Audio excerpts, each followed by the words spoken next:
I sit beside my 8-year-old daughter Emma's hospital bed, watching the ventilator's rhythmic rise and fall. She's been unconscious for 3 days after a severe asthma attack turned into respiratory failure. My phone buzzes. A text from my mother. Bring dessert for Stephanie's gender reveal tonight. Don't be useless like always. I stare at the message, then at Emma's pale face surrounded by tubes and monitors. I type back. I'm at the hospital. Emma's on a ventilator. The reply comes instantly. Priorities. Show up or stay out of our lives forever. The fluorescent lights above Emma's bed never stop humming. It's been 72 hours since that terrifying Thursday evening when everything changed. I'd picked Emma up from her mother Jessica's house for my week of custody, and she seemed fine during dinner. We watched a movie together, and she went to bed around 8:30, but at 2 a.m, I woke up to the sound of her struggling to breathe. Her inhaler wasn't helping. Nothing was helping.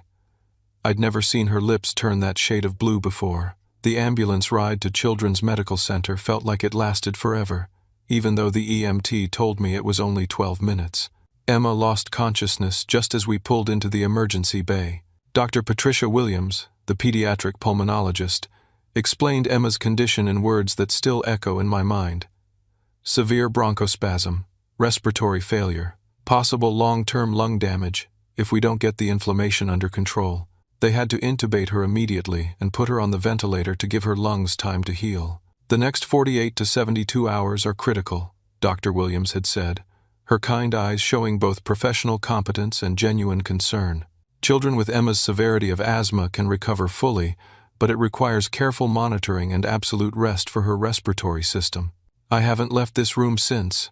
My supervisor at Peterson Electric understood when I called in for emergency leave. Frank's been in the trade for 30 years, and he knows what it means when someone says their kid is in intensive care. Take all the time you need, Monroe, he'd said. The crew's got everything covered. But my family? They had a different perspective entirely. My mother's text wasn't the first one. She'd been messaging me since Friday about Stephanie's gender reveal party. My younger sister, the golden child who could do no wrong, was finally announcing whether she and her husband Derek were having a boy or girl. This was apparently the social event of the season in my mother's world. You promised you'd bring the chocolate cake from Morrison's bakery, she'd texted Friday morning. I'd made that promise 3 weeks ago, before my world turned upside down. Stephanie specifically requested it because you always pick the good desserts. I'd tried to explain about Emma's emergency, but my mother's responses grew increasingly irritated. She's had asthma attacks before, Monroe. You're being overly dramatic. One night in the hospital doesn't mean you abandon family commitments. That's when I realized something that should have been obvious years ago. My mother had never actually taken Emma's medical condition seriously. To her, asthma was just another inconvenience, another way for me to make excuses or seek attention. The pattern had been there all along, and I'd been too busy trying to please everyone to notice it. Stephanie called me directly on Saturday morning. Monroe, what's this nonsense about missing my party? Mom says you're trying to get out of your obligations again. My daughter is on a ventilator, Stephanie. She can't breathe on her own right now. Come on, you're exaggerating. Kids bounce back from these things. Derek's sister's son had pneumonia last month, and she still made it to our engagement celebration. You just need to prioritize better. The conversation ended when I hung up on her, but the damage was already spreading through our family network. Cousins, aunts, uncles. Everyone was getting a version of the story where Monroe was being difficult and letting everyone down during an important family milestone. My phone buzzed constantly with messages from relatives questioning my commitment to family values. Uncle Paul texted, "Your sister only gets one first gender reveal, Monroe. Emma will understand when she's older that sometimes we have to make sacrifices for special occasions." That's when Dr. Williams noticed my distress during her evening rounds. "Mr. Garrett, you've been here for 3 straight days. When's the last time you ate a real meal or changed clothes?" I looked down at the same work shirt and jeans I'd been wearing since Thursday night. "I can't leave her, doctor. What if something happens while I'm gone? The nurses will call you immediately if there's any change. You're no good to Emma if you collapse from exhaustion. At least go to the cafeteria for 20 minutes. But I couldn't bring myself to leave. Every breath Emma took was assisted by that machine.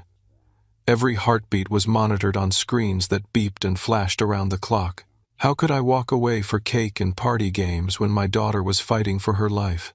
That's when Jessica arrived. I hadn't expected my ex-wife to show up. We'd been divorced for 2 years, and our communication usually stayed limited to pickup and drop-off logistics. But there she was on Saturday evening, marching into the intensive care unit like she owned the place. "Monroe, we need to talk," she announced, not even glancing at Emma first. "I've been thinking about this situation, and I'm not comfortable with how you've been handling things." "How I've been handling things?" "Jessica. I brought her to the hospital the second she couldn't breathe. What exactly should I have done differently? You should have been monitoring her condition better in the first place. You should have noticed the signs earlier. Emma told me her inhaler wasn't working as well lately, but did you follow up with her doctor? Did you make sure she was taking her preventive medication consistently?"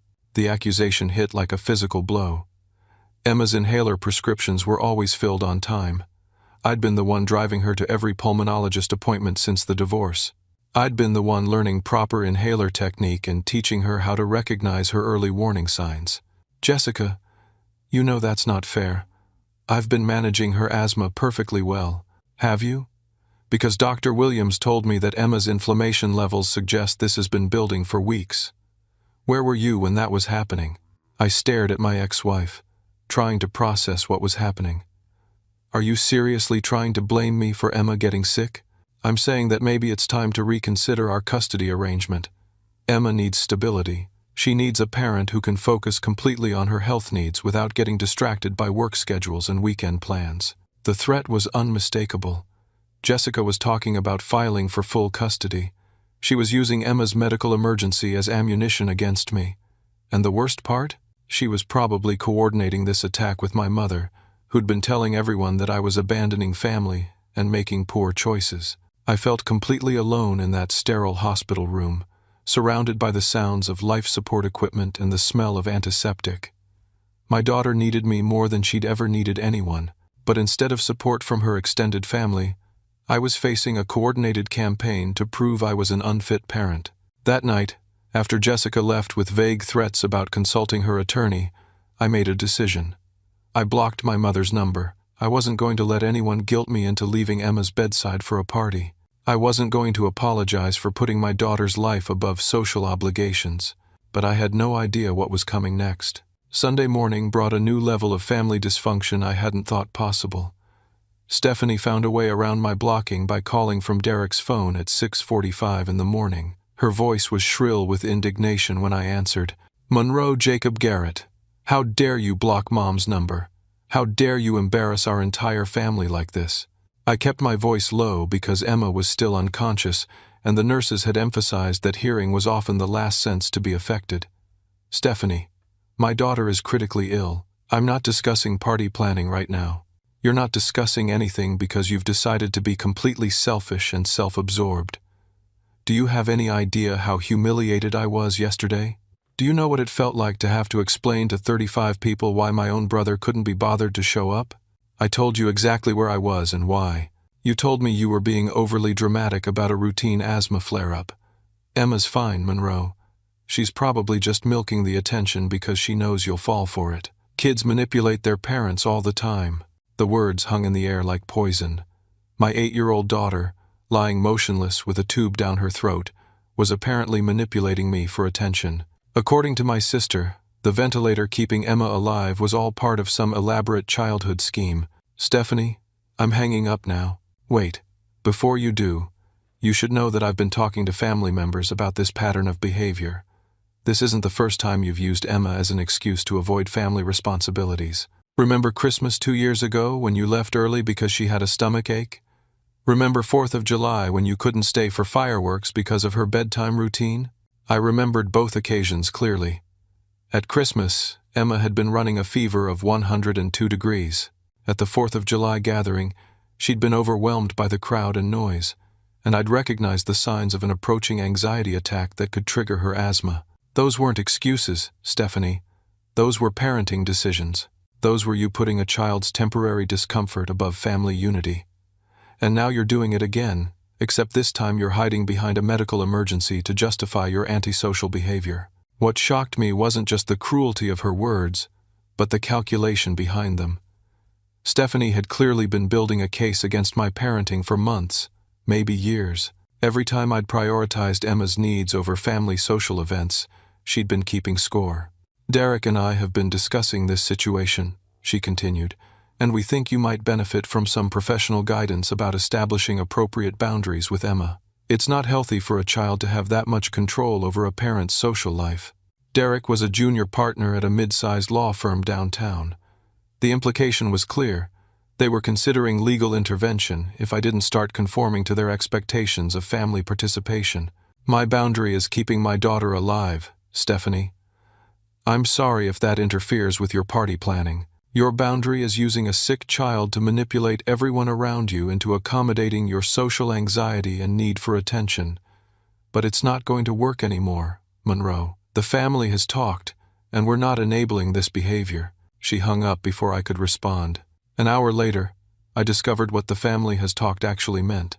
Stephanie had posted a series of social media updates about her gender reveal party that painted a picture of family betrayal and abandonment. The photos showed a beautiful backyard decorated in pink and blue, dozens of smiling relatives, and an elaborate cake from Morrison's bakery that someone else had apparently provided. The captions told a different story. When family members choose drama over love, the rest of us just love each other harder. And, so grateful for the relatives who show up when it matters, and learning to let go of those who always find excuses. The comments section was filled with supportive messages from aunts, cousins, and family friends, all expressing sympathy for Stephanie having to deal with difficult and unreliable family members. Nobody mentioned that the difficult family member was currently in a pediatric intensive care unit watching his daughter fight for her life. But the social media campaign was just the beginning. Around noon, I started receiving calls from extended family members who'd been at the party. Aunt Linda, my mother's sister, called to check on Emma but spent most of the conversation explaining how hurt Stephanie had been by my absence. I know you love Emma, sweetie, but sometimes we have to trust that children are more resilient than we think. Stephanie only gets one first pregnancy, and family support during these milestones really matters. Cousin Marcus called an hour later with a similar message disguised as concern. Hey man, I heard Emma's having some breathing problems. That's rough. But you know, stress affects kids too. And maybe she'd recover faster if she wasn't picking up on your anxiety about leaving the hospital. The worst call came from my mother's younger brother, Uncle Paul, who'd apparently been designated as the family spokesperson. Monroe, we need to have a serious conversation about your priorities. Your mother is heartbroken about this situation. Stephanie is questioning whether she can count on you for anything important. And frankly, some of us are wondering if you're using Emma's medical issues to avoid dealing with your social obligations. Uncle Paul, Emma is on a ventilator. She can't breathe without machine assistance. This isn't a social obligation conflict. That's exactly the kind of dramatic language that makes everyone worry about your judgment. Kids get sick, Monroe. They go to the hospital. But life doesn't stop for the rest of us. Your grandmother survived raising 5 children without canceling family events every time someone had a fever. The comparison was absurd. My grandmother had raised children in an era when childhood asthma was poorly understood and often untreated. Some of those children hadn't survived their respiratory illnesses. But Uncle Paul wasn't interested in medical realities. He was interested in family conformity. We've decided that you need some space to think about your priorities, he continued. Until you're ready to apologize to your mother and sister, and until you're ready to participate in family events without using Emma as an excuse, we think it's best if you handle your problems independently. Translation: the family was cutting me off financially and emotionally unless I abandoned my daughter's bedside to attend social functions. That afternoon, Dr. Williams stopped by during her rounds and noticed my obvious distress. Mr. Garrett, you look like you haven't slept in days. How are you holding up? I'm fine, doctor. How's Emma doing? Emma's holding steady, but I'm concerned about you. Are you getting any support from family members? Going through this alone can be overwhelming. I almost laughed at the irony. My family thinks I'm being overdramatic about Emma's condition. They think she's manipulating me for attention. Dr. Williams frowned. Mr. Garrett, your daughter has been on mechanical ventilation for 3 days. There's nothing manipulative about respiratory failure. Has anyone in your family spoken with me or the nursing staff about Emma's medical status? No, doctor. They're too busy planning parties. I see. Well, for what it's worth, you're doing exactly what a good parent should do. Emma needs your presence more than she needs anything else right now. Children in intensive care recover faster when they have consistent, loving support. But even Dr. Williams' reassurance couldn't ease the growing sense of isolation.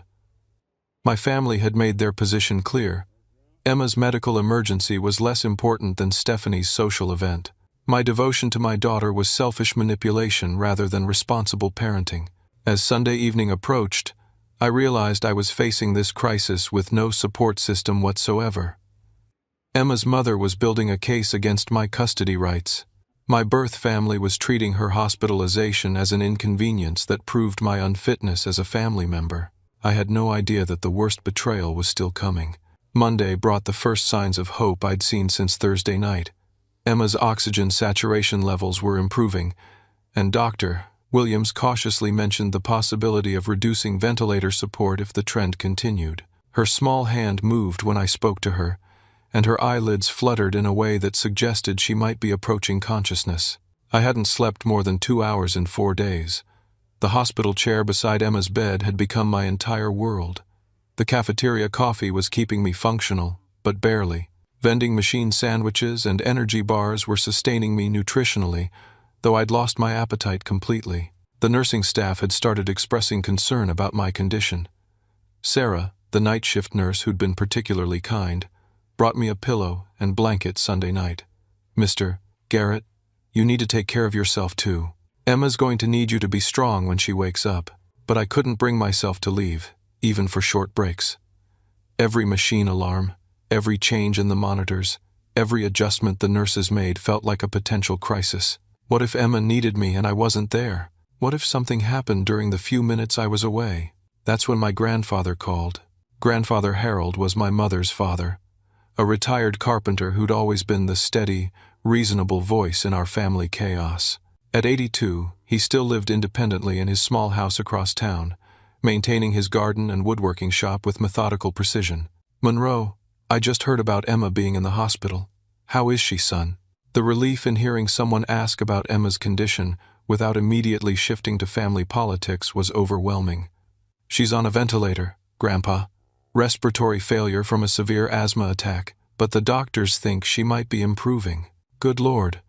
Why didn't anyone tell me how serious this was? Your mother said Emma was having one of her episodes, and that you were making a big fuss about routine medical care. I felt something cold settle in my stomach. Grandpa, Emma's been unconscious for 4 days. She can't breathe without mechanical assistance. There's nothing routine about this. There was a long pause on the other end of the line. Monroe, I think there's been some serious miscommunication in this family. Your mother told everyone at Stephanie's party that Emma had a minor asthma flare-up and that you were using it as an excuse to avoid family obligations. She said you were keeping Emma home from school to get sympathy and attention. Emma's been in intensive care since Thursday night. She hasn't been home at all. That's not the story we heard. According to your mother, you've been playing up Emma's medical issues for dramatic effect and teaching her to use illness as manipulation. I realized my mother had been deliberately misrepresenting Emma's condition to the entire extended family. She'd convinced everyone that I was the problem, that Emma was fine, and that I was using a fake medical emergency to avoid social responsibilities. Grandpa, would you like to speak with Emma's doctor? Dr. Williams can explain exactly how serious this situation has been. I'd appreciate that, son. And Monroe? I'm coming to the hospital today. If my great-granddaughter is fighting for her life, I want to be there. Grandfather Harold arrived around 3 in the afternoon, bringing with him the smell of pipe tobacco and wood shavings that had defined my childhood visits to his workshop. He took one look at Emma, surrounded by medical equipment, and sat down heavily in the extra chair. Oh, sweetheart, he whispered, reaching out to gently touch Emma's forehead. I had no idea. Dr. Williams spent 20 minutes explaining Emma's condition, treatment plan, and prognosis to my grandfather. His face grew increasingly grave as he learned the details that my mother had concealed or misrepresented to the family. Doctor, is Monroe doing everything right? Is he helping Emma's recovery by staying here? Mr. Garrett is doing exactly what Emma needs, Dr. Williams assured him. Parental presence is one of the most important factors in pediatric recovery. Children heal faster when they know their parents are nearby. After Dr. Williams left, my grandfather sat quietly for several minutes, watching Emma's chest rise and fall with mechanical precision. "Monroe, I need to tell you something that's been bothering me. Your mother has been acting strangely about money lately. She's been asking me for help with household expenses, saying you've been borrowing from her and not paying her back. She's also mentioned that Emma's medical bills are putting strain on the whole family's finances. I hadn't borrowed money from my mother in over 3 years, and Emma's medical expenses were covered by my insurance through Peterson Electric. My mother had been creating fictional financial problems to justify her resentment about my parenting choices. Grandpa, I haven't borrowed any money from Mom, and Emma's medical care is covered. I figured as much. Your mother's been telling a lot of stories lately that don't add up. I'm starting to wonder if she's been using family situations to manipulate my help with her own money problems." We talked for another hour about family dynamics I'd never fully understood. My grandfather revealed that my mother had been positioning herself as the victim of everyone else's poor choices for years, collecting sympathy and financial support by misrepresenting various situations. Around 6 in the evening, I told my grandfather I needed to call my supervisor and update him on my leave status.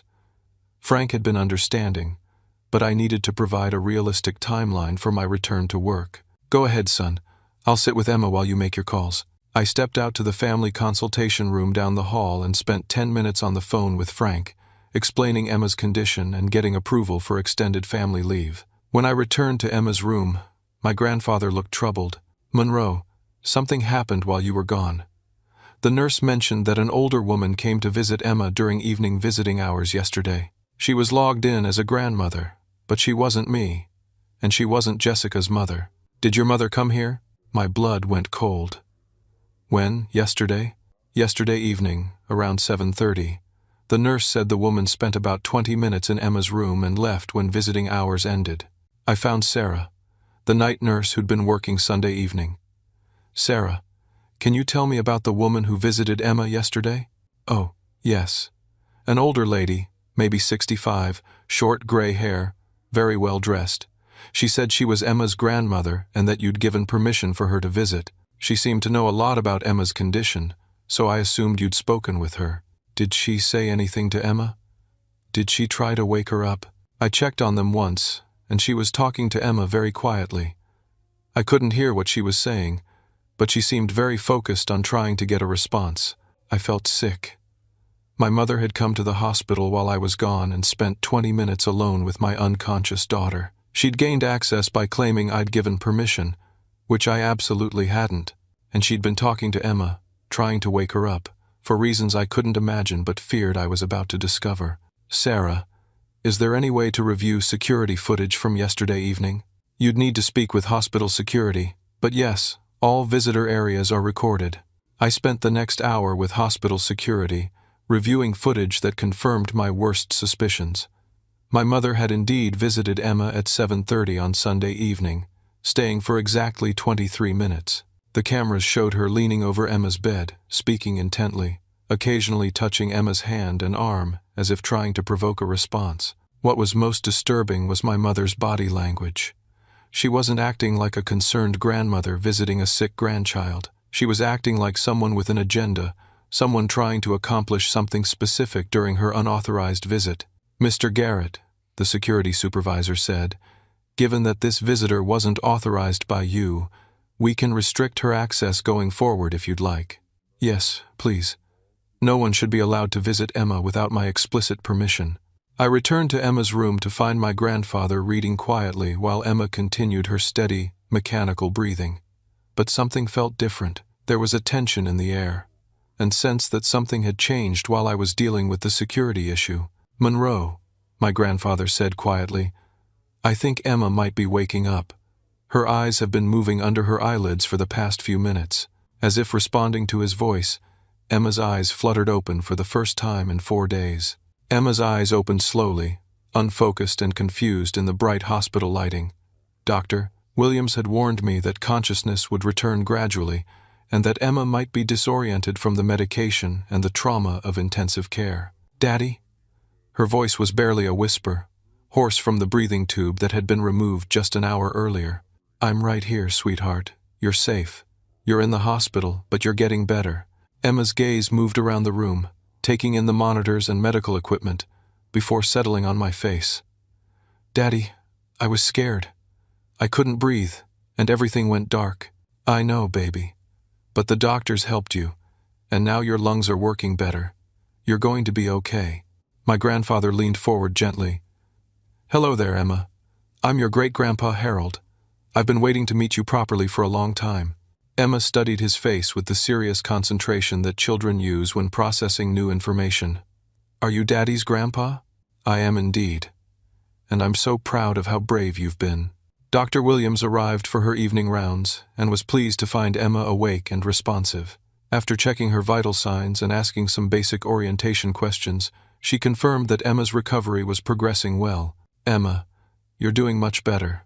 Your breathing is almost back to normal, and we might be able to move you out of intensive care tomorrow if you keep improving." But as the medical excitement settled and visiting hours ended, Emma grew quiet in a way that seemed different from normal post-hospital tiredness. She kept looking toward the door of her room, as if expecting someone to appear. "Daddy," she said finally, her voice still weak but carrying a weight that made me nervous. "What is it, sweetheart?" "Grandma came here last night." My grandfather and I exchanged glances. "What do you mean, Emma? Which grandma?" "Your mommy. Daddy's mommy came to see me when you weren't here." I felt my heart rate accelerate. "Emma, what did she say to you?" Emma looked uncertain, as if she was trying to decide whether she should tell me something that might upset me. "She said some things that made me sad." "What kind of things, baby? You can tell me anything. You're not in trouble." Emma's eyes filled with tears. "She said that you don't really want to take care of me anymore. She said you told her that having a sick little girl was too much work, and that you wanted to give me to mommy all the time so you could have fun without worrying about my asthma." The words hit me like a physical blow. My mother had used her unauthorized visit to poison my daughter's mind against me, while Emma was helpless and vulnerable in a hospital bed. "Emma, that's not true. Not any of it. I love taking care of you. I love having you with me. I would never, ever want to give you away." "But Grandma said you told her that. She said you complain about paying for my medicines and that real daddies don't let their daughters get this sick." I could barely control my rage. My mother had attacked the trust between me and my daughter at the moment when Emma was most frightened and vulnerable. She'd used Emma's medical emergency as an opportunity to create doubt about my love and commitment. "Emma, look at me. Have I left this room since you've been here?" "No, Daddy. You've been here the whole time. That's because there's nowhere else I want to be. There's nothing more important to me than making sure you're safe and loved. Grandma was wrong to say those things to you." But Emma wasn't finished. "Daddy," she said something else too. My grandfather reached over and took my hand, sensing that whatever was coming would be worse. "She said that Mommy and her found a new daddy for me. Someone with lots of money who can take better care of me. She said you were going to sign papers to let him adopt me because you're tired of being poor and taking care of sick kids." I felt the room spin around me. My mother hadn't just attacked my relationship with Emma. She'd revealed what sounded like an actual plan involving Jessica and a potential adoption. This wasn't random cruelty. This was part of a coordinated strategy to remove me from Emma's life entirely. "Emma, sweetheart, I will never sign papers to give you to anyone else. You are my daughter, and I will always be your daddy. No one can change that." "But what if the new daddy has more money for better doctors? What if I'd be healthier if I lived with him instead of you?" The manipulation was heartbreakingly effective. My mother had taken Emma's legitimate fear about her medical condition and twisted it into guilt about being a burden on me. She'd made an 8-year-old girl worry that her illness was ruining my life and that she'd be better off with strangers. "Emma, listen to me very carefully. You are not a burden. You are not too expensive. You are not too much work. You are the most important thing in my whole world, and I would rather be poor with you than rich without you." Dr. Williams chose that moment to return for a final check, and she immediately noticed the emotional tension in the room. "Is everything all right?" "Emma, you seem upset." I looked at my grandfather, who nodded encouragingly. "Doctor, Emma just told us that someone visited her yesterday and said some very disturbing things about her medical care and our family situation. Is it possible that emotional stress could affect her recovery? Dr. Williams sat down beside Emma's bed. Emma, sometimes when we're sick and scared, people might say things that worry us even more. But I want you to know that your daddy has been taking excellent care of you. He's done everything exactly right, and that's why you're getting better. Really? Really? Your daddy brought you to the hospital as soon as you couldn't breathe. He stayed with you every single day. He's been asking all the right questions about your treatment. That's what good daddies do when their little girls are sick.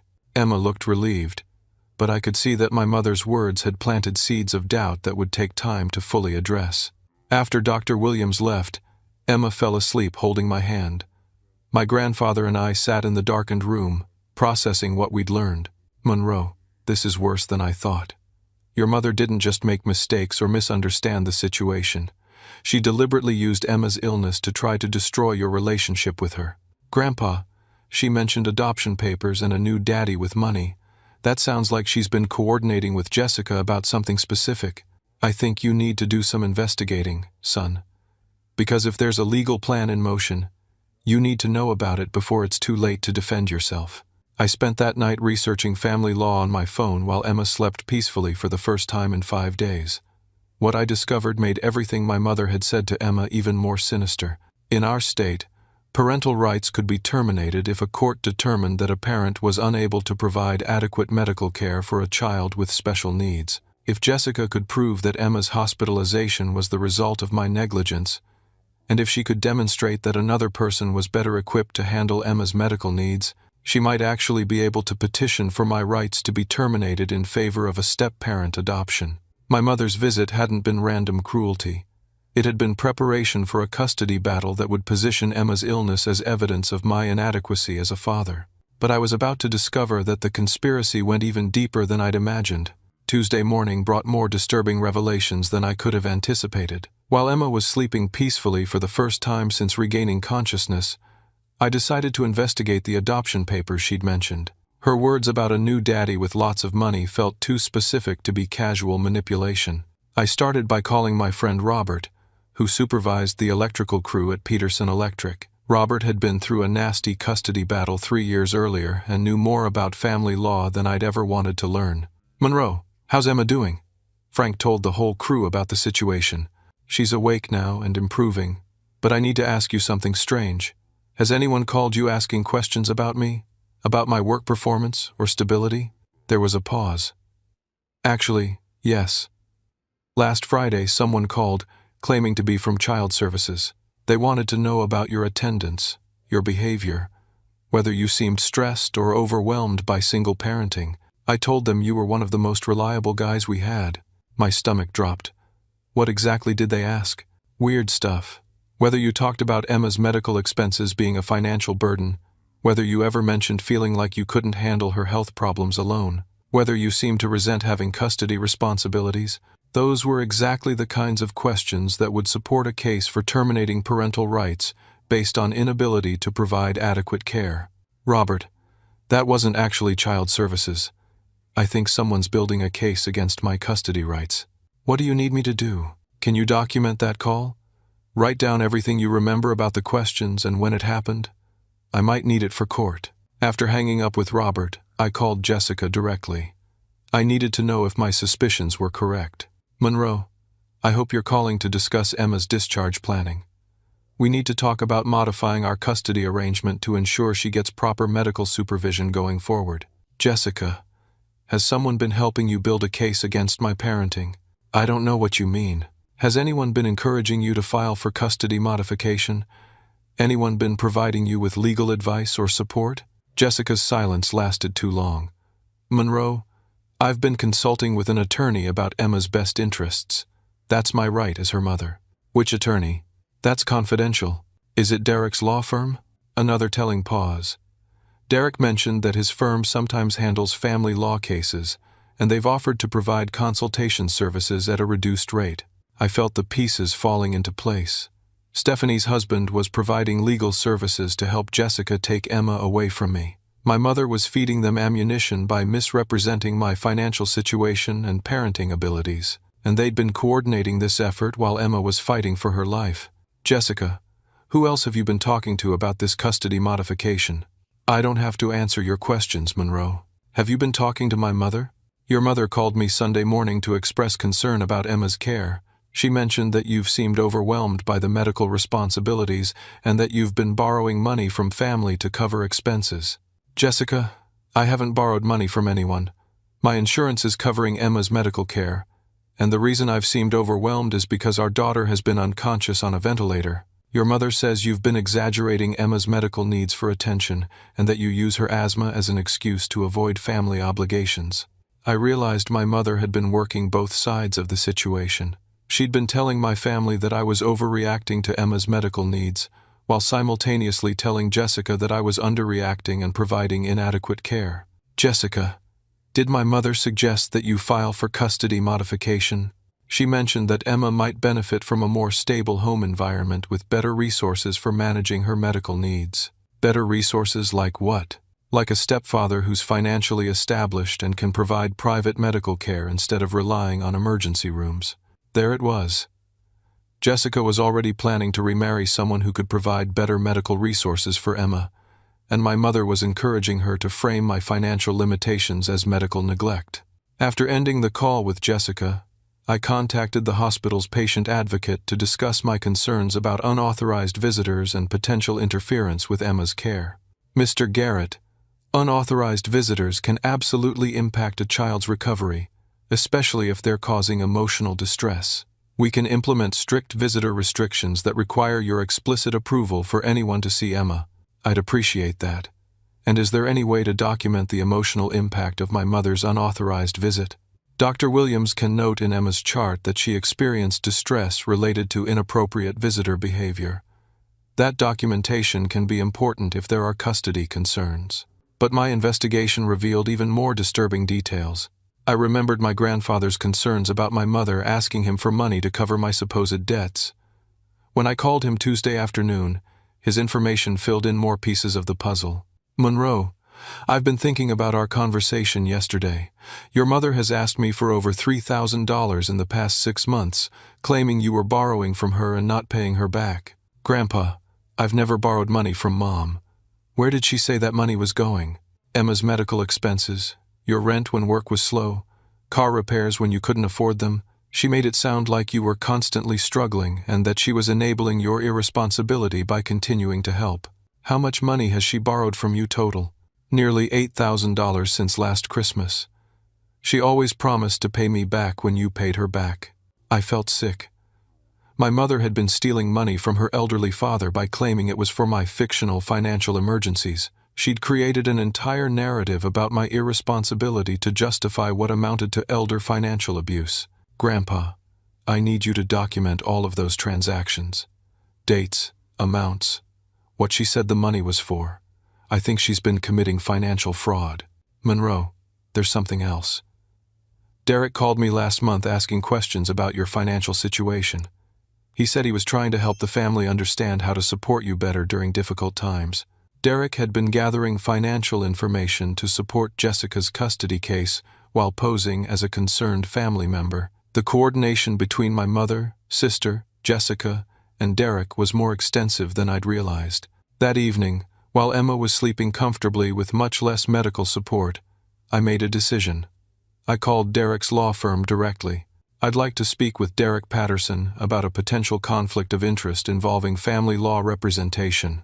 Mr. Patterson is out of the office. Can someone else help you? This is regarding his representation of Jessica Martinez in a custody case, while also providing financial advice to my mother, Patricia Garrett, about the same family situation. There was a long pause. Sir, I'll need to have someone from our ethics department call you back. Within 2 hours, Derek's firm called to inform me that they were withdrawing from any representation of Jessica due to conflict of interest issues. Apparently, Derek's personal relationship with my family created ethical problems for representing someone in a case against a family member. But the damage was already done. Jessica had been encouraged to file for custody modification. My mother had been providing false information to support that case. and my family had been systematically undermining my reputation as a parent while Emma was fighting for her life. What I discovered next would prove that their betrayal was even more calculated than I'd imagined. Wednesday morning marked a turning point in more ways than one. Emma was alert, breathing independently, and scheduled to move out of intensive care to a regular pediatric room. But more importantly, I decided to stop being defensive and start fighting back against the coordinated attack on my parenting and my relationship with my daughter. My first call was to Linda Morrison, a family attorney Robert had recommended. Linda specialized in parental rights protection and had experience with parental alienation cases. Mr. Garrett, based on what you've described, this sounds like a textbook case of parental alienation combined with potential elder financial abuse. The good news is that most of their strategy depends on your passivity. If you're willing to be proactive, we can turn this situation around. What do you mean? Your mother's unauthorized hospital visit and her statements to Emma constitute interference with the parent-child relationship. Jessica's coordination with your family members to build a custody case could be seen as bad faith litigation. And if your grandfather is willing to document the financial fraud, your mother could face criminal charges.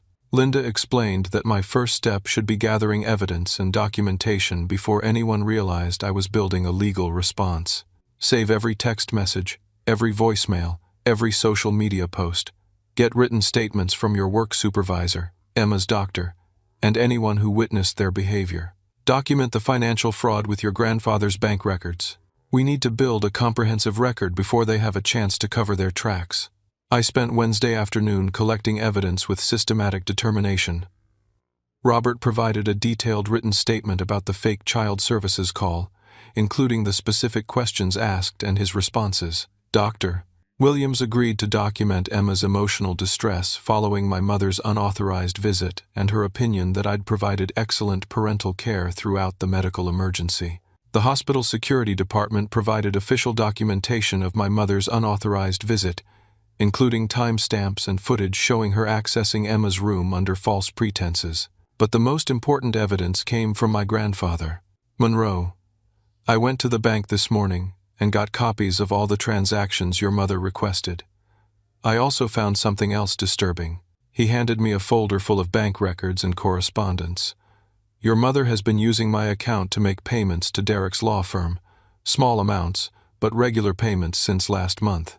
Grandpa, she's been paying Jessica's attorney with money she stole from you by claiming it was for my emergencies. That's exactly what happened. And look at this.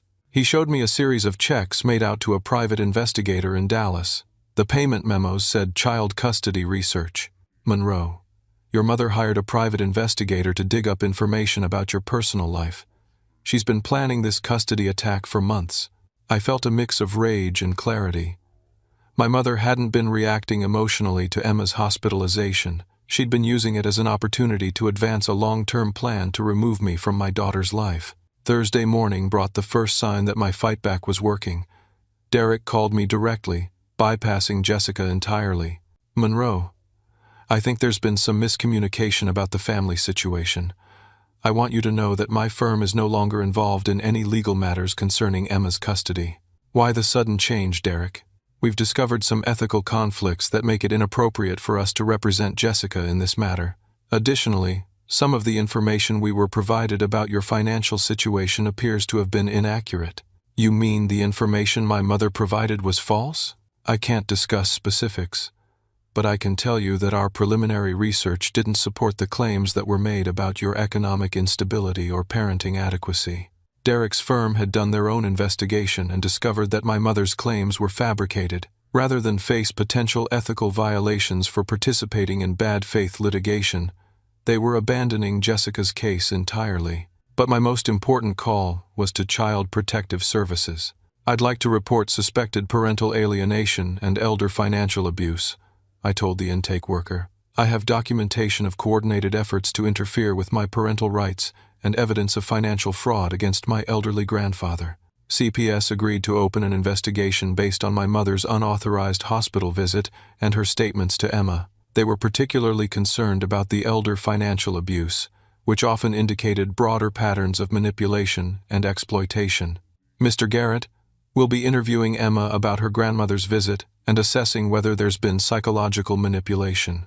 We'll also be referring the financial abuse allegations to Adult Protective Services and potentially to law enforcement.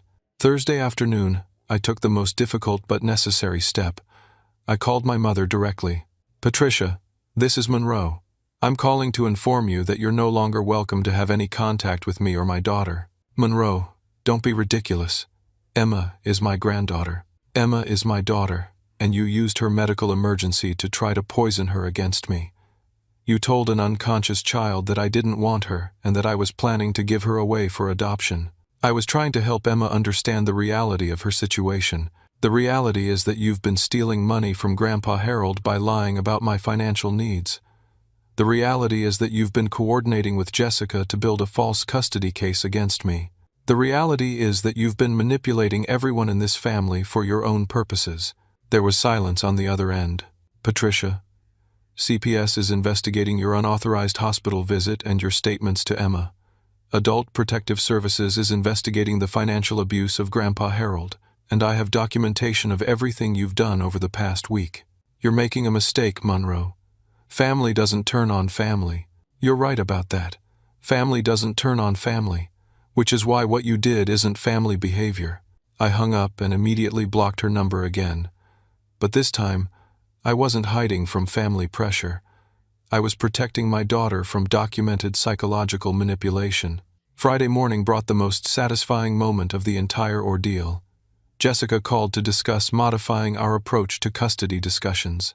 "Monroe, I think we should consider mediation instead of litigation for any custody adjustments." "What changed your mind, Jessica?" "Derek's firm withdrew from the case, and my consultation with another attorney suggested that the evidence for modification might not be as strong as I initially thought." Translation: Jessica's new attorney had told her that my documentation would destroy her case and that she might actually lose custody time rather than gain it. "Jessica, let me be clear about something.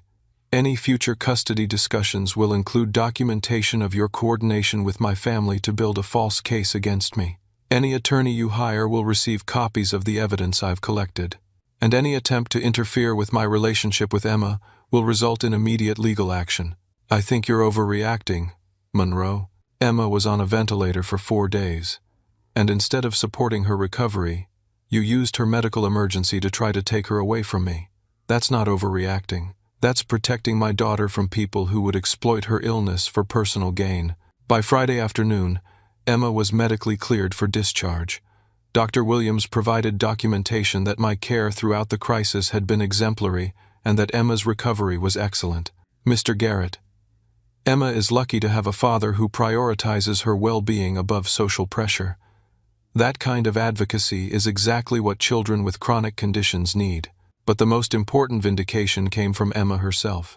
"Daddy, I know what Grandma said wasn't true. I know you love me and want to take care of me forever." "How do you know that, sweetheart?" "Because you stayed with me the whole time when I was scared, and because you got mad at the people who said mean things about us instead of getting mad at me for being sick." Emma had learned the most important lesson of all. True family protects each other from harm, even when that harm comes from people who are supposed to love you. The following Monday, Emma and I walked into family court for what would be the final resolution of Jessica's custody modification attempt. Armed with 6 inches of documentation, testimony from medical professionals, and evidence of the conspiracy against my parental rights, I felt confident for the first time since this ordeal began. Jessica's new attorney had tried to withdraw the custody petition entirely, but the court required a hearing since CPS had filed their own report about parental alienation concerns. Judge Patricia Henderson reviewed all the evidence methodically. Dr. Williams' testimony about my exemplary care during Emma's medical emergency, documentation of my mother's unauthorized hospital visit and psychological manipulation of Emma, proof of the financial fraud against my grandfather, and records of the coordinated legal strategy between Jessica and my family members. "Miss Martinez," Judge Henderson addressed Jessica, "the court finds that your custody modification petition was based on false information and was pursued in bad faith with assistance from the child's paternal family members. This represents serious interference with the father-child relationship." Jessica looked stunned as the judge continued.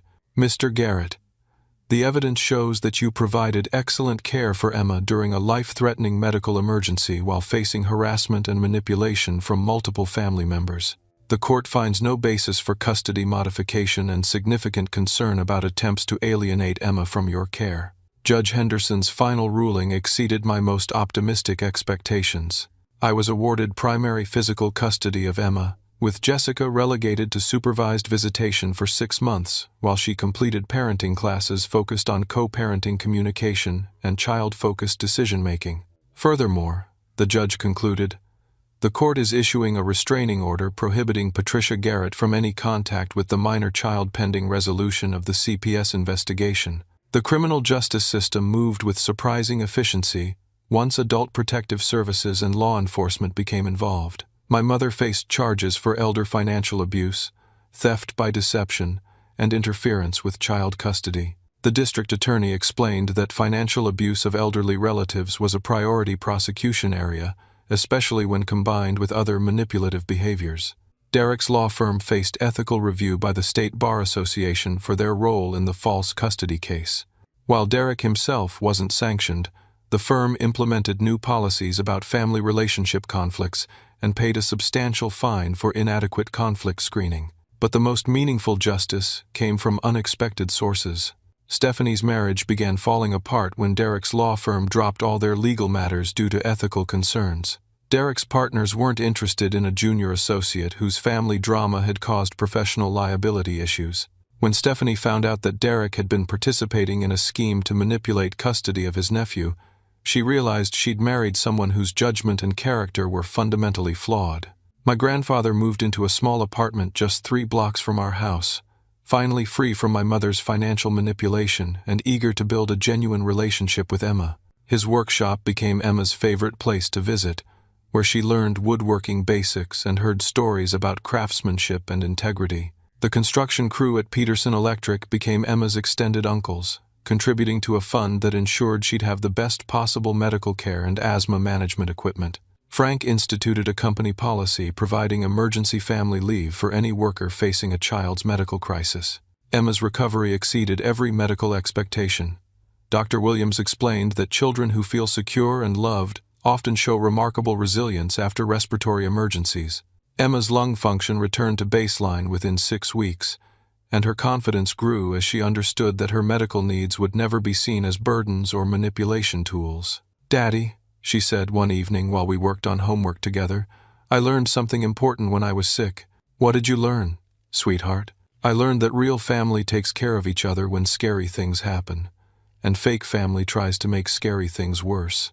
Emma had understood the lesson that took me years to learn. Family isn't defined by blood relationships but by consistent, loving actions that prioritize each other's well-being. The financial investigation revealed that my mother had stolen nearly $12,000 from my grandfather over 18 months, using fabricated stories about my needs to justify her requests. Restitution was ordered as part of her plea agreement, along with 3 years of probation and mandatory counseling for financial abuse disorders. Most importantly, Emma developed new relationships that reinforced her sense of security and worth. Dr. Williams remained her primary pulmonologist, providing continuity of care that emphasized Emma's strength rather than her limitations. Robert's daughter, Katie, who was 9 years old, became Emma's best friend and taught her that having a medical condition was just one small part of a full, interesting life. Our new normal was simpler and more peaceful than anything we'd experienced before. Weekend mornings involved pancakes and project planning with Grandpa Harold. Evening routines included checking Emma's peak flow meter and reading stories about brave children who overcome challenges. Holiday celebrations happened with our chosen family of friends and supportive relatives who understood that love is demonstrated through actions, not demands. 6 months after Emma's hospitalization, I received an unexpected call from my cousin Marcus. "Monroe, I owe you an apology. We all do. Aunt Patricia showed us text messages that made it look like you were being irresponsible about Emma's care, but now we know those were fake. When she was arrested, a lot of family secrets came out about her manipulating people and situations for years. The extended family had finally recognized the patterns of manipulation that had affected multiple relationships over decades. Several relatives reached out to apologize and to rebuild connections based on truth rather than manufactured drama. But the most profound change was in my relationship with Emma herself. The medical emergency had tested our bond under the worst possible circumstances, and we'd emerged stronger and more trusting. Emma knew with absolute certainty that I would always prioritize her well-being over social pressure, family politics, or personal convenience. Daddy, when I grow up and have my own kids, I'm going to take care of them the same way you take care of me. How's that, Emma? I'm going to stay with them when they're scared, and I'm going to tell anyone who's mean to them to go away and leave us alone. Emma had learned the most valuable lesson of all. Unconditional love requires fierce protection of the people we care about, even when that protection comes at personal cost. The life lesson that emerged from our ordeal was both simple and profound. True family loyalty means supporting each other through genuine crises, not demanding that genuine crises be abandoned for social conveniences. When people use your worst moments as ammunition against you, they've revealed that they were never your family to begin with.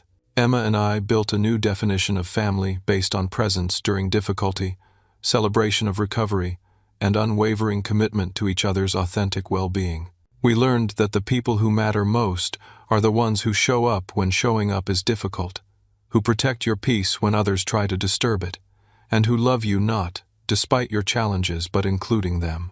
Our story isn't about cutting off blood relatives or rejecting family altogether.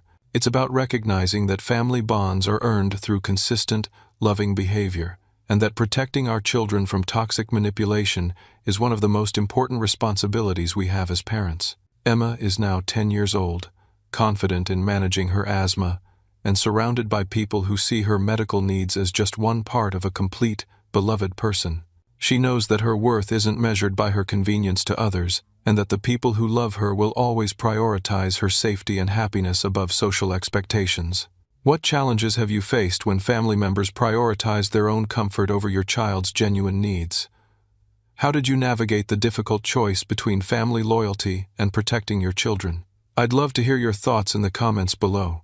If this story resonated with you, please like this video to help other parents who might be facing similar situations. Subscribe for more real-life stories about protecting family bonds and standing up for what matters most.